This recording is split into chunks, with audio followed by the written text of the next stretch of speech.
Hello everyone, it's Sunny from Sunetalks. I hope everyone is doing well today. So basically I got this new DJI mic, so I can basically go anywhere in the house, and when I talk it just goes straight to the screen. So that's pretty cool. That's something new I got. And without further ado, on today's episode we'll be going over how to apply for a visa for China. So without further ado, let's get started. So the very first thing you need is a valid passport, and there needs to be at least 6 months before it expires. So that's the first thing. Second thing you need is photocopies of the main page of the passport, and you need 2 photocopies of that. So that's the second step. And step 3 is go fill out the online application form, and then at the end of the online application form, make sure you have 2 photocopies of a passport size picture as well, and they have to be with a white background, and it has to be a colored picture as well. So make sure you go to Shoppers or Walmart or anything like that to take those pictures, because I tried to do it by myself and it's too difficult. It's better to just get it done by someone else.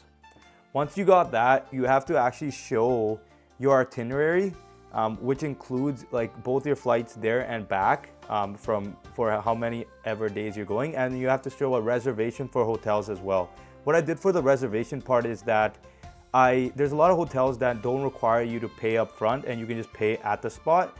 So I ended up booking hotels for all of the 14 days, but I had to change it once I was there because it was too close to the airport, and that made it more accessible for changing. So in terms of actually going and applying for the passport, you actually have to go in Canada. It's kind of sucks for people that are in Winnipeg because you have to fly to either Toronto or also you have to fly to Vancouver. Those are the only 2 places in Canada that have the Chinese embassy.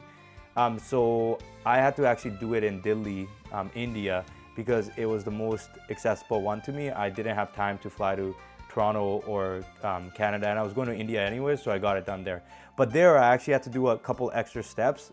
One step I had to do was I had to show a bank statement showing that I have at least 2,500 USD, which I did have, and write an itinerary for every day I was in China. So what am I doing day 1? What am I doing day 2?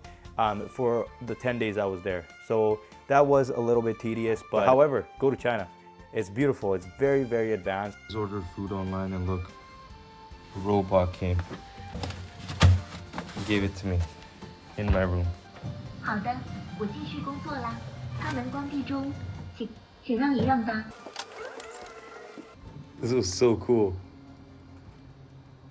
I was very shocked at how technologically advanced it was, and how accessible everything was just with one app. So Alipay was one of the apps that you can literally book a taxi, you can book a hotel, you can pay people, you can do everything with just one app. And luckily it was dubbed in, it was translated into English as well, although the English version wasn't as good as the Chinese version. So basically, this is how the visa looks. They just print it onto your page.